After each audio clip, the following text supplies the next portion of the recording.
ഒരുപക്ഷേ വളരെ നിസ്സാരമായി കാണുന്ന അതൊരു സ്കൂളിലെ വിഷയമല്ലേ, അതൊരു ഡാൻസിൻ്റെ വിഷയമല്ലേ എന്നെല്ലാം പറഞ്ഞ് നിസ്സാരമായി കണ്ടിരുന്ന ഒരു കാര്യത്തെ ഇത്രത്തോളം ഗൗരവത്തിൽ നമ്മൾ എന്തിന് ചർച്ചയ്ക്കെടുക്കുന്നു എന്ന ചോദ്യത്തിൻ്റെ ഉത്തരം സർക്കാർ പുറത്തുവിട്ട കണക്ക് പ്രകാരം കേരളത്തിലെ പൊതുവിദ്യാലയത്തിൽ നമ്മുടെ മക്കളടക്കം പഠിക്കുന്ന എണ്ണം എന്ന് പറയുന്നത് 60 ലക്ഷത്തോളം മക്കളാണ്. 60 ലക്ഷത്തോളം കുട്ടികൾ. ഏകദേശം 2.5 ലക്ഷത്തോളം അധ്യാപകർ പൊതുവിദ്യാലയങ്ങളിൽ സ്റ്റാഫുകളായിട്ടുണ്ട്.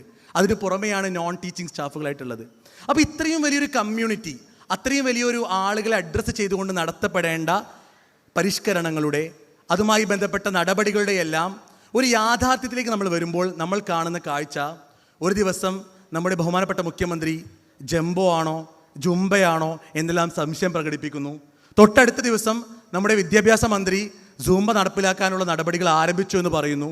ഒരാഴ്ച കഴിയുമ്പോഴേക്കിനും സർക്കാർ സ്കൂളിലെ തിരഞ്ഞെടുക്കപ്പെട്ട ടീച്ചേഴ്സ്, താല്പര്യമുള്ള ടീച്ചേഴ്സിന് ട്രെയിനിങ് കൊടുക്കാൻ ആരംഭിക്കുന്നു. കുറച്ച് ദിവസങ്ങൾ കൂടി കഴിയുമ്പോഴേക്കിനും അത് സ്കൂളുകളിലേക്ക് സർക്കുലറായി പുറത്തേക്ക് വരുന്നു. ഇത്തരത്തിലല്ല യഥാർത്ഥത്തിൽ ഏകദേശം 70 ലക്ഷത്തോളം ആളുകൾ അഡ്രസ്സ് ചെയ്യുന്ന ഒരു വിഷയത്തെ കൈകാര്യം ചെയ്യേണ്ടത്.